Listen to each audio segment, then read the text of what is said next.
জড়ানোর সম্ভাবনা খুবই কম ডাইরেক্টলি, কিন্তু আলটিমেটলি ট্রাম্প সাহেব এই ভুলটা কিভাবে করলো?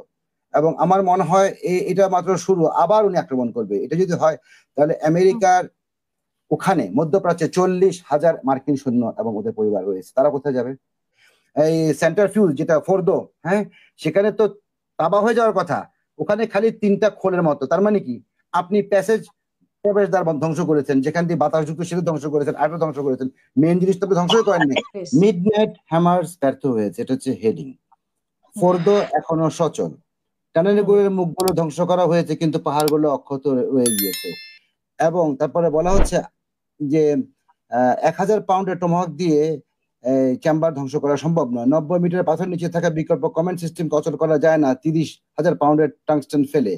এই কাজের জন্য সুইচ টিপতে হয়, নিরাপত্তার বৃত্ত পুড়িয়ে দিতে হয়, পরিকল্পিত ব্যর্থতা সাজাতে হয়।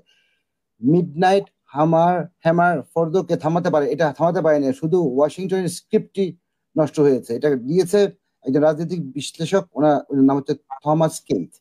এখন আপনি যেটা বলছেন, এখন Americans are very lucky, they do not only have a nuclear bomb, they have a person with nuclear brain. He is none other than the President Trump. ওনার মাথার ভিতরে যে কি আছে আল্লাহ মালুম। একজন ভদ্রলোক রো খান্না, উনি কিন্তু ইউএস ডেমোক্রেট পার্টির সদস্য, উনি বলেছেন যে কার অনুমতি নিয়ে, আমেরিকান ডেমোক্রেট পার্টির সদস্য বলছেন কার অনুমতি নিয়ে এই যুদ্ধ রচনা হলো, কংগ্রেসের অনুমতি ছাড়া। কারণ 2003-এ এই বেনিয়ামিন নেতানিয়াহু সাদ্দামের জন্য আমেরিকাকে টেনে আনে, সাদ্দামকে মারানোর প্ল্যান করে, এবং সে আবার সক্ষম হয় এই ট্রাম্পকে টেনে আনার জন্য। আমরা তো কেউ কল্পনা করিনি। আপনি দেখেছেন আপনার লাস্ট অনেকগুলো টকশোতে আমি বলেছি আমেরিকা যুদ্ধে জড়ানোর সম্ভাবনা খুবই কম ডাইরেক্টলি, কিন্তু আলটিমেটলি ট্রাম্প সাহেব এই ভুলটা কিভাবে করলো? এবং আমার মনে হয় এটা মাত্র শুরু, আবার উনি আক্রমণ করবে। এটা যদি হয় তাহলে আমেরিকার ওখানে মধ্যপ্রাচ্যে 40,000 মার্কিন সৈন্য এবং ওদের পরিবার রয়েছে, তারা কোথায় যাবে? কিছুক্ষণ আগে, ঘন্টা 3 আগে একটা রেড অ্যালার্ট জারি করা হয়েছে কাতারে, যে সিকিউর শেল্টারের জন্য, নিরাপদ আশ্রয়ের জন্য আমেরিকান সৈন্য এবং তাদের পরিবাররা চলে যায়। তার মানে কি ওখানকার আবহাওয়া অত্যন্ত উত্তপ্ত। এটা তো ঠিক হয়নি। আমেরিকা না হয় 3 দিক দিয়ে সাগর, অন্যদেরকে কেউ আক্রমণ করতে পারবে না আটলান্টিক আর প্যাসিফিকের দিক দিয়ে, কিন্তু ওদের এই 40,000 লোক কোথায় যাবে? যারা এখানে সৈন্য আছে, ওদের কোনো ফ্যামিলি নেই, ওদের জানার কোনো নিরাপত্তা কে দিবে? কেউ বলতে পারে এটা? আমি বুঝি না ডোনাল্ড ট্রাম্প কি করছে। তার উপরে আবার চীন কিন্তু একটা জিনিস বলে দিয়েছে, আপনি তো বারবার একই কথাই বলছি, কিন্তু আবার সেই কথাই বলতে হচ্ছে, কারণ এই ভদ্রলোক বার্নি স্যান্ডার্স, আমেরিকার সেনেটর, উনি কিন্তু ইহুদি, উনি কিন্তু জিউস। উনি আজকেও বলেছেন তাড়াতাড়ি প্রেসিডেন্ট ট্রাম্পকে যেন সেকেন্ড বার উনি আক্রমণ না করে এটা থেকে ফিরাতে হবে। আর পুরো জিনিসটা ফরাদ ভাইয়ের একটা অনুষ্ঠানে যিনি উনি বলছিলেন, আমি এটার সাথে একমত।